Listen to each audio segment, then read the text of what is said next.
നമസ്കാരം, എല്ലാവർക്കും എൻ്റെ വീഡിയോയിലേക്ക് സ്വാഗതം. ഇന്ന് ഞാൻ ഉണ്ടാക്കാൻ പോണത് ഒരു കുമ്പിളടയാണ് കേട്ടോ. പിന്നെ എൻ്റെ ചാനൽ ആദ്യമായിട്ട് കാണുന്നവരുണ്ടെങ്കിൽ ഒന്ന് സബ്സ്ക്രൈബ് ചെയ്തിട്ട് കാണാം. അപ്പം ഇതെങ്ങനെ ഉണ്ടാക്കാൻ നോക്കാം.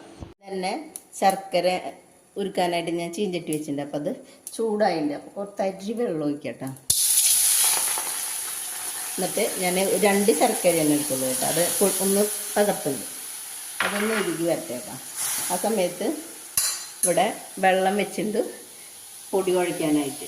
അപ്പോൾ ആ വെള്ളം തിളച്ചിട്ടുണ്ട്, ഉപ്പിട്ടുണ്ട് കേട്ടോ. അതിൽ അത് ഓഫാക്കാം. നമുക്കിതിൽ ഒഴിച്ച് ഒന്ന് കുഴച്ചെടുക്കാം കേട്ടോ. ഞാൻ ഈ ഗ്ലാസ് കൊണ്ട് 2 ഗ്ലാസ് അരിപ്പൊടിയാണ് കേട്ടോ എടുത്തുള്ളൂ. നൈസ് പൊടി കേട്ടോ. ഇതിലേക്ക് ഞാൻ ഒഴിച്ച് കുഴച്ചെടുക്കാം കേട്ടോ. കുറേശ്ശെ ഒഴിച്ചിട്ട് അതൊന്ന് കുഴച്ചെടുക്കട്ടെ കേട്ടോ. ഇത് ഞാൻ കുഴച്ച് വെച്ചിട്ടുണ്ട് കേട്ടോ. ഇനി ഇതൊന്ന് മൂടി വയ്ക്കാം. അവിടെ ഇരിക്കട്ടെ കേട്ടോ. അപ്പോൾ ഇവിടെ ശർക്കര ഉരുകി കഴിഞ്ഞിട്ടുണ്ട്.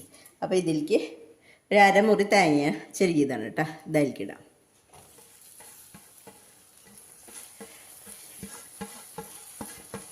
പിന്നെ കുറച്ച് അവില്, വെള്ള ഏത് കളറാണെങ്കിൽ എടുക്കാം കേട്ടോ. ഞാനിപ്പോൾ ഈ കളറാണ് എടുത്തുള്ളത്. പിന്നെ 4 ഏലക്കായ പൊടിച്ചത്. ഇതൊക്കെ ഇട്ടിട്ടൊന്ന് ഇളക്കിയെടുക്കാം കേട്ടോ.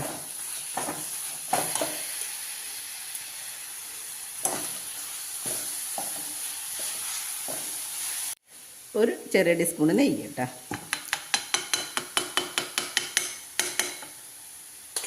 ഇതൊക്കെ കൂടി ഒന്നുകൂടി നന്നായി ഇളക്കി കൊടുക്കാം കേട്ടോ. ഇത് ആയിട്ട് ഇത് ഓഫാക്കാം കേട്ടോ. നമുക്കിത് പരത്തി തുടങ്ങാം കേട്ടോ.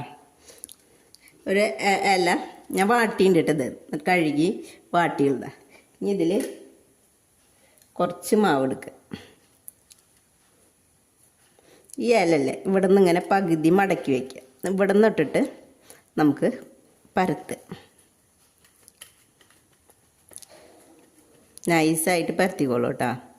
അപ്പോൾ നമുക്കിങ്ങനെ കുമ്പിളാക്കുമ്പോൾ ശരിക്കും അങ്ങോട്ട് കിട്ടുള്ളൂ കേട്ടോ. ഇങ്ങനെ പരത്തിയിട്ട് ഇതിങ്ങനെ ആക്കുക. എന്നിട്ട് ഇതിങ്ങ് കയ്യിലെടുത്തിട്ട്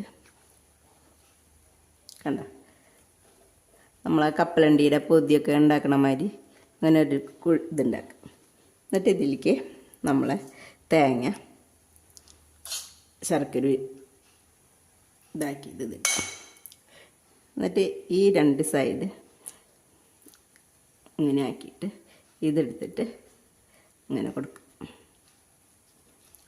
തോരനായിട്ട് ഇതിവിടേക്ക് ഇനി അടുത്തത് ഇതുപോലെ തന്നെ കുറച്ച് മടക്കിയിട്ട്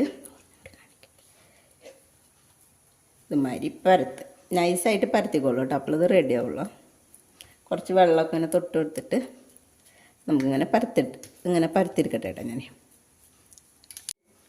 ഇതൊന്ന് കുമ്പിൾ കുത്തും മാതിരിയാക്കുക. നമ്മൾ പ്ലാവിൻ്റെ ഇലയൊക്കെ കുമ്പിൾ കുത്തില്ലേ, അതേപോലെ തന്നെ ഇതിൽ നിറയ്ക്കുക. ഇത് പിന്നെ ഇതിൽ നിന്ന് പൂവൊന്നുമില്ല, അങ്ങനെ പേടിക്കൊന്നും വേണ്ട കേട്ടോ. അത് അങ്ങനെ മടക്കി വെച്ച് കൊടുത്താലും മതി കേട്ടോ. പുഴുങ്ങുമ്പോൾ അത് റെഡി ആയിക്കോളൂ കേട്ടോ. ഇതുമാതിരി ഓരോന്നും ഞാൻ ഉണ്ടാക്കട്ടെ കേട്ടോ. ഞാൻ അടുപ്പത്ത് വെള്ളം വെച്ചിട്ടുണ്ടായിരുന്നു, അത് തിളച്ചിട്ടുണ്ട്. അപ്പോൾ നമുക്ക് 2 ഇല ഒരു ഇല ഇങ്ങനെ വെച്ചെടുക്കാം കേട്ടോ. എന്നിട്ട് ഇത് ഓരോന്നും വെച്ചെടുക്കാം. വെച്ചിട്ടുണ്ട്. ഞാൻ ഇത് മൂടി വയ്ക്കാം കേട്ടോ. ഒരു 15 മിനിറ്റ് കഴിഞ്ഞാൽ നമുക്കിത് തുറന്ന് നോക്കാം കേട്ടോ. ഇപ്പം ആയിട്ടുണ്ട് കേട്ടോ. അപ്പം നമുക്ക് ഇത് ഓരോന്നും എടുക്കാം കേട്ടോ. ഞാൻ തീയൊന്ന് ഓഫാക്കട്ടെ. ഇത് ഓരോന്നും എടുക്കാം. അപ്പം എല്ലാവരും ഇത് ഉണ്ടാക്കി നോക്കുക കേട്ടോ. പിന്നെ എൻ്റെ ചാനൽ ആദ്യമായിട്ട് കാണുന്നവരാണെങ്കിൽ ലൈക്ക് ചെയ്യുക, ഷെയർ ചെയ്യുക, സബ്സ്ക്രൈബ് ചെയ്യുക കേട്ടോ.